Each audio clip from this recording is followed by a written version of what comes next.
Our next episode takes us across the Atlantic Ocean to an isolated farm, 43 miles north of Munich, Germany. The farm itself was owned by Andreas Gruber.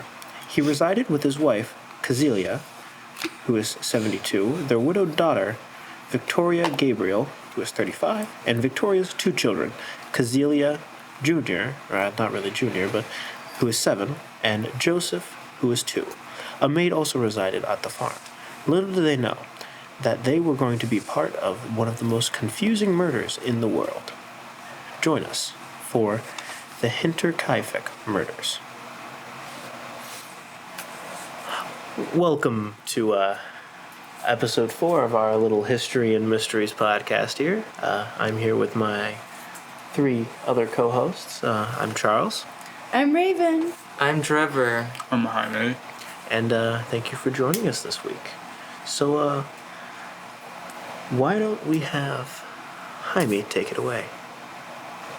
In the months leading up to the brutal murders, strange events began to surface.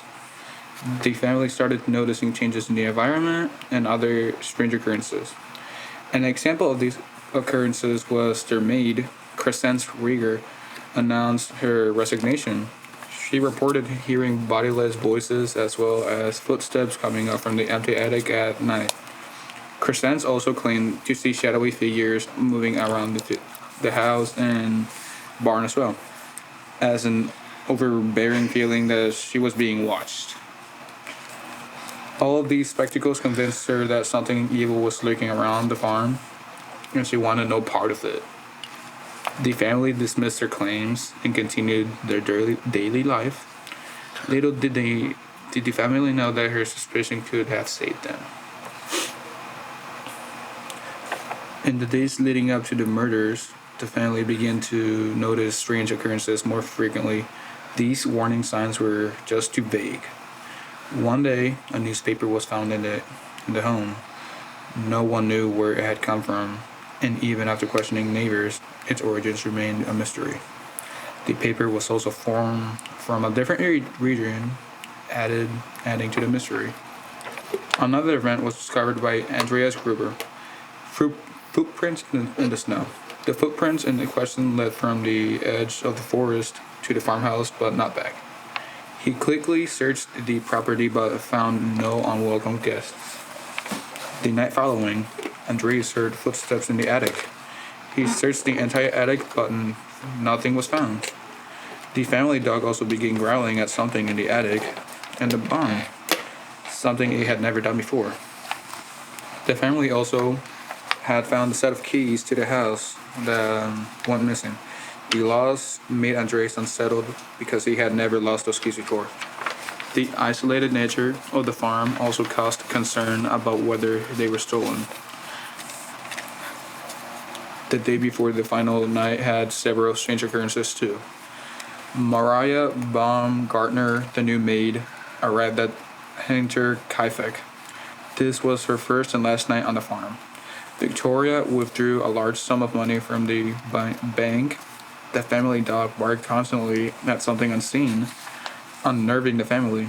That night, flickering lights were seen in the barn by neighbors, despite the Gruber family having no reason to be awake so late. Once the family tucked themselves into bed, their final night began. At approximately 9 p.m., the murder started. No one knows for sure how they happened, but we still present the only popular theory as to the events that happened that night. Andreas and Cecilia heard several noises from the barn. Andreas most likely went to investigate. Moments after stepping foot in the barn, he was struck on the head with a mattock, cracking his skull instantly. Upon hearing the strange noise of her husband's instant demise, Cecilia went to check on him. She most likely died in the same manner. Victoria was next to venture to the barn after noticing her missing parents. When she got to the barn, she was struck on the head multiple times with a mattock, crushing her skull. Cecilia Gabriel was the next victim. It is suspected that she noticed her missing mother and grandparents, and also ventured into the barn in search of them. She was struck on the head, just like her family. According to the later forensic analysis, she didn't die instantly. Clumps of her hair were found next to her in her hands. The analysis suspects that she stayed alive for hours after being hit. ripping her hair out in agony before succumbing to her wound. These 4 were stacked on top of each other and covered with hay. The bodies were covered, but not enough to hide them. This begs the question, what was the purpose of stacking and partially covering them? Inside the house at approximately 11 p.m., the final 2 deaths occurred. The new maid, Maria Baumgartner, was the next victim. She was attacked in her room and killed with a blow to the head. The killer placed a blanket on her head. The placing was questioned as either a sign of remorse or ritual. Her first night in the house was her last. The final victim was 2-year-old Joseph Gabriel. The killer killed the sleeping baby with a single blow to the head. He was found under one of Victoria's dresses, possibly a twisted sign of guilt. Instead of fleeing, the killer stayed at the farm for 3 days. This was evident by the sight of smoke extruding from the chimney. During his stay, he ate household food, milked the cows, took care of other animals, and was suspected of finding companionship in the family dog, who was hostile to new figures. Popular theories as to why he stayed. He enjoyed living in the home, he was waiting for an opportunity to escape, or he was experiencing a psychological breakdown after brutally murdering the family. Soon neighbors began to notice the family's absence. A search party, led by Lorenz Schlittenbauer, went to the farm in search of them. What they found shocked them.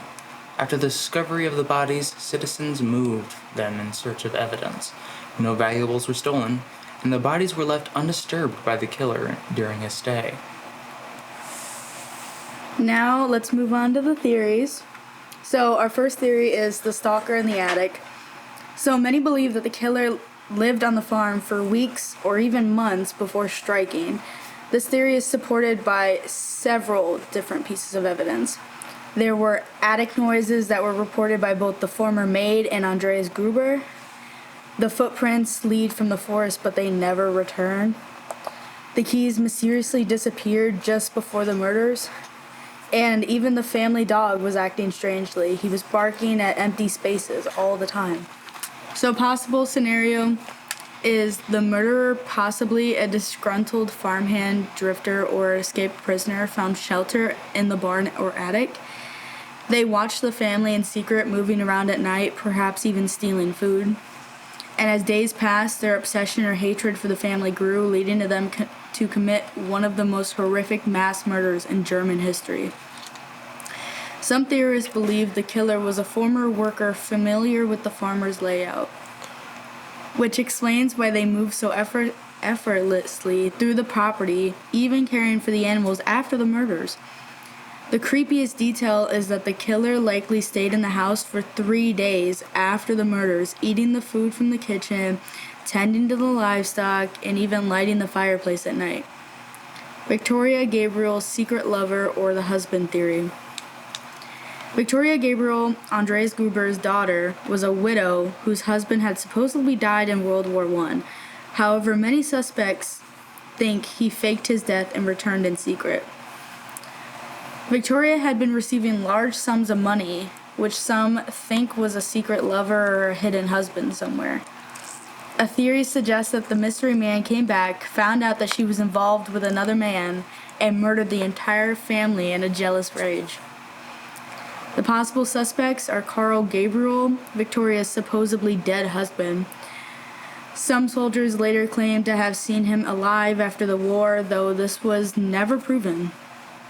A secret lover or father of her youngest child, Joseph. There was speculation that Joseph was illegitimate and possibly angering Victoria's real husband. And Victoria had visited a bank days before her murder, withdrawing a large sum of money, possibly to run away with someone. Did she plan to escape, but the killer stopped her? We'll never know. Our third theory is incest and family feud theory.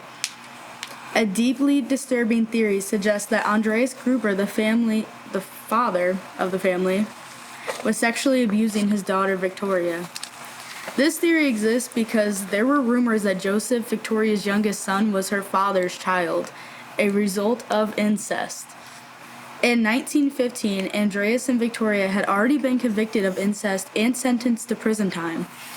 Neighbors reported that Andreas was extremely controlling and abusive towards Victoria, preventing her from remarrying.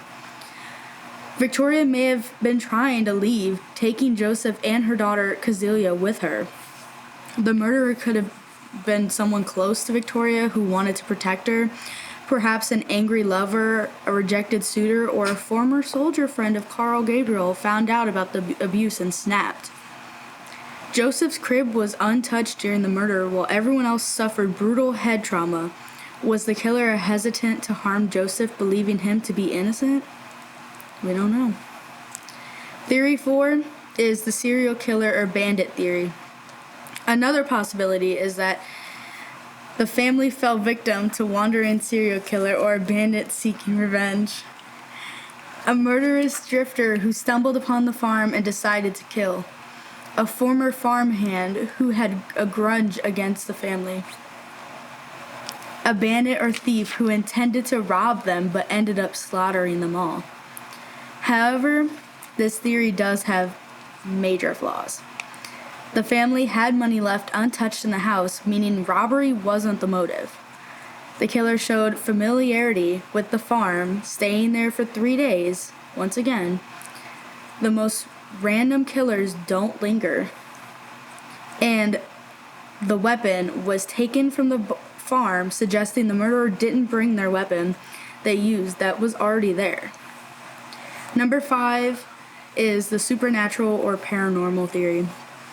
Given the bizarre circumstances, some believe a ghost or demonic entity was involved. The old maid quit, claiming the house was haunted. Did she sense an evil presence? Strange whispers, shadows, and attic noises were heard for months before the crime, and the killer stayed after the murders, which is uncommon. Was the farm cursed, keeping them there? Or did the family bring it to them? The Gruber family angered a spirit or disturbed something dark, resulting in a supernatural attack? Or did the entity controlled someone to commit the crime in a trance-like state? Or even the murderer was possessed or driven to madness by something within the house. The farm was demolished a year after the murders, but people who visited the site claimed to feel uneasy, watched, or even overwhelmed by a dark presence, as if something never left. Alright, so let's talk about what we think to be the most valid theories here. If I really had to go with one, we have 5 theories that are Incest baby. Okay, Incest Trevor, baby. go straight in with it. Because you are. So I definitely don't agree with the serial killer one. Or not, but like the bandit aspect of that one. And I don't really like the supernatural one that much too to follow this case. I don't think it fits too well. But I definitely would have to say either the stalker in the attic or the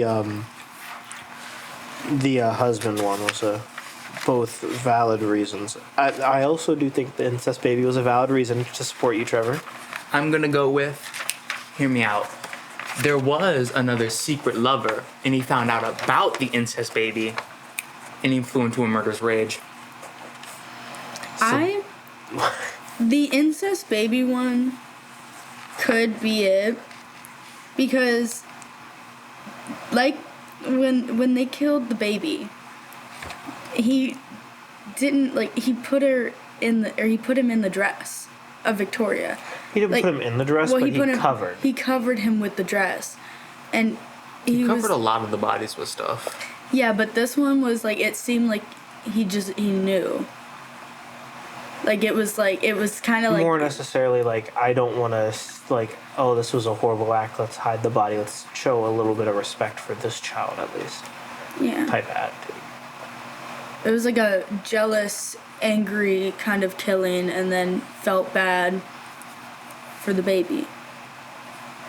It also said none of the valuables were stolen or anything like that, so that money that she lump sum took out of the bank must have been found in the house, I'm presuming, by the police investigators. But I think the most prominent one would have to be, in my opinion, the stalker one. Because, I mean, he killed them, like, one by one of them, like, happening to, like, walk into the barn. That could have just been an accident. And it was suspected that he made a loud sound to draw them into the barn. Oh, my bad. I missed that part. So, I forgot about that part. back in former, it goes, Andreas and Kazilia heard several noises from the okay. barn. Andreas most I forgot likely went about to that part. investigate. My bad. And it was more or less, I feel like, related to... I agree with the stalker theory there. And I think it was after so long of gathering... I don't even know what he was doing there. But something must have just set him off one day. Well, I mean, there's got to be a reason he's stalking in the first place. What if it was a mix of stalker and ex-lover? That's what I was thinking, yeah. Yeah, like, because he was familiar with the farm. He stayed and tended to the livestock and everything. So what if it was like an ex-farmhand that Victoria had an affair with, and she cut it off, or they broke up or some reason because she was getting all this money from some other guy. Found out about the incest baby. And he found out about the incest baby, or the dad and the lover or the farmhand or whoever it was, had an argument. He fired him, and then he came back, started living in the attic or the barn or in, like, you know, living in the house, whatnot. Because that could explain why the dog didn't freak out about him. Because they said the dog, like, would, like, freak out with new people. So he could have been used to him, and that might have been why he stayed too. Or it could have just been somebody with a mental disorder that just snapped. And just to real quick add on to that, though, the one thing that doesn't make sense to me is it's on the first page here of our little report here, and it's What if the farm hand had like what's that, split personality disorder or The something? dissociative identity disorder? Yeah, where like he just like he was like he had nowhere else to go. He was staying in the barn, and then like something triggered him, and he like switched, and then he switched back, and then he was staying in the house, like feeling remorse for what he did. yeah, but he didn't touch any of the other bodies at all after they did. Yeah, but he felt you don't have to touch them to feel sad. Anyways, something that I mildly was kind of overlooked a little bit because it was something that was kind of creepy. So the night after Andreas found the footprints in the snow, Andreas heard footsteps in the attic. He searched the entire attic but found nothing with the family dog with him, and the family dog started barking at nothing. Yes, which is just a little bit confusing because I agree with the farmhand part of that, but at the same time, since you said the dog was friendly with him, what if, and hear me out, there were two different people? What if one the dog was familiar with and one the dog was not? That would explain why the dog is barking at nothing, and that might be the one who killed everyone outside, and the person who killed the two inside had remorse, and they did it at the same time, roughly, give or take. Because, of course, people had to get out of the house. And what if, on top of that, the other one just ran away and disappeared? Like, they were working together, not just... And the other one lived there and took care of the animals. Well, what if... Okay, I'm not trying to, like, throw my split personality disorder thing out there. But there has been, like, occurrences where, like, people have, like, split personality disorders. And, like, they have, like, a dog or, like, a cat or something. And... when they split to that second personality, the animal doesn't recognize them. Like, because they act differently. They act like a whole new person. Like, sometimes they, like, switch from male, female in their personalities. Could have been a ghost. Ghost of the ex-lover. Still sending her checks. Well, Jaime, we haven't really heard any of your opinion on this section. Yeah, come on, man. Like, I'm just gathering information from what you guys have said, but like, to be honest, I feel like it's more in the stalker type of stuff, type of thing where they would like, where you were talking about. Like, it seems really good on the theory that you made where the person had like a split personality. It like really makes sense to me, and yeah, to be honest, I don't have like an actual good theory. I don't have a good one in mind, so I would have to stick with yours. It's like the most credible. Like I'm not saying my split personality thing was like a big thing. That's just something that like came up that I thought about. It seems But, like it would be credible. I do like the idea of it being like two people, whether it be like split personality or like two Like- actually like physical different two people. Because there could have been one in the attic, one in the barn. Yeah. You know what I mean? Like Charlie said, he could like plan the attack where as soon as the other people left, he could have killed like The other- only thing that theory doesn't describe, though, is the mysterious footprints in the attic. It was not in this. Ghost. It was not in this, but in one of the reports. Because, like, I understand you said saying one it's could a be ghost. living in the attic, but he searched the entire attic with the dog, and the dog started barking at nothing. There was nothing else in there. That's what ghosts do. What if Well, also, what if it was a killer but they had a child? What? What if it's a Victoria ex-lover and they had another child? what about the I child? don't know. I don't know, the child was in the attic. That doesn't make any sense. But again. children can hide in small places. You're telling me that guy went up there and checked every little box, every little crevice, every little nook I'm telling you, it was Yeah. a ghost. with a dog? If you would let me I bring a finish. shotgun. And what was not mentioned Dogs in the barking report ghosts, man. here was not mentioned in this report was the fact that the reason one of the reasons that the Ghost. old maid quit was because of, well, I guess it was mentioned, but the footsteps coming from the attic at night. But multiple occurrences that were not mentioned in here, she went up to check and couldn't see anything with the lights on or off. I mean, doesn't Wait, really he matter. checked it with the lights off? No, I'm just saying in general. Oh. At night. But like we couldn't. I just don't. I don't feel like the kid theory is a valid one. Well, okay. Well, that was just me, like, joking around. The kid thing is not really a valid one. But the stalker thing seems pretty valid, but you also said you didn't like the paranormal one. You didn't think that was a palpable I one. don't think it fits the story, at least. I think it could fit. I don't think the. What if it was a mix of stalker and ghost, but the ghost didn't. Wait, actually, the stalker one and the ghost one could fit because the ghost could have possessed, Which works in with your DID theory. which goes with the paranormal thing because it said it could have possessed somebody. Also, he did cover one of the bodies in a ritualistic way, if I remember. Which one? I don't know, girl. Read the thing and baby? tell us. That was a No, ritualistic one? it was the I think it was The hay? Not the hay. It was like the daughter, the granddaughter. Oh, because I remember hay and dress. I don't I remember think it the was Victoria. They didn't. Victoria was the daughter. They didn't. He didn't do anything Cecilia? ritualistic. The only thing that said ritualistic, I'm pretty sure, is the baby Of him? Joseph. Oh, It was Joseph Ann.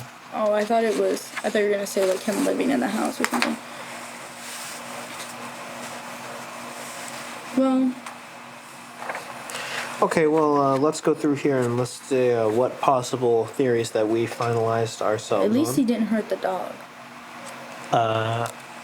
Jaime, we'll start with you. What theory are you gonna have to go with? Probably where it's like these stalkers and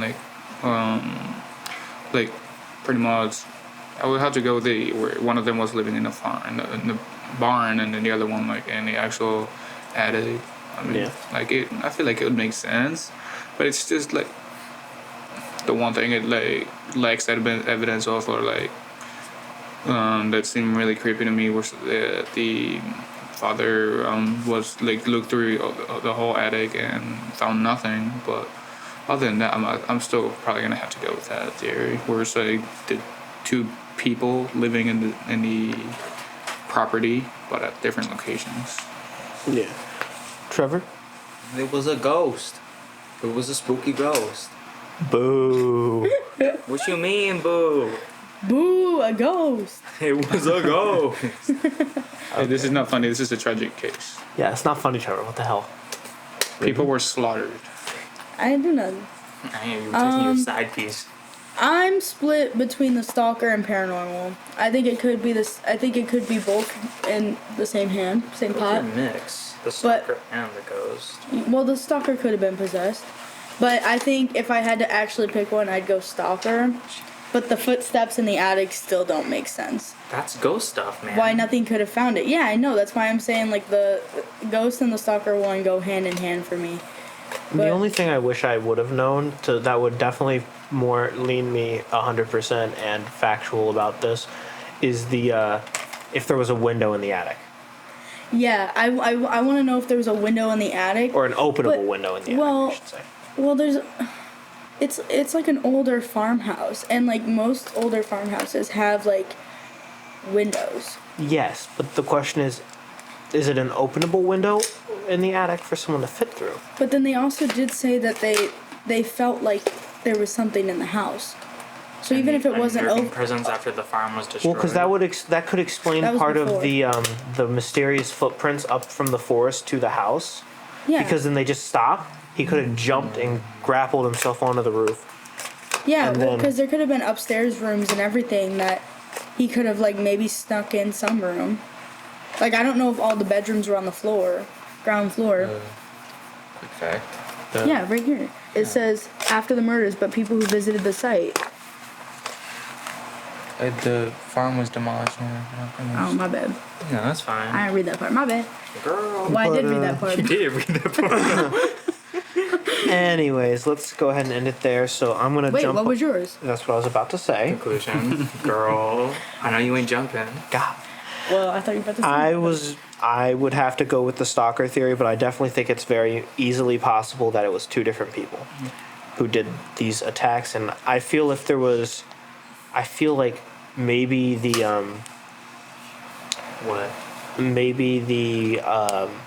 if there was a window in the attic,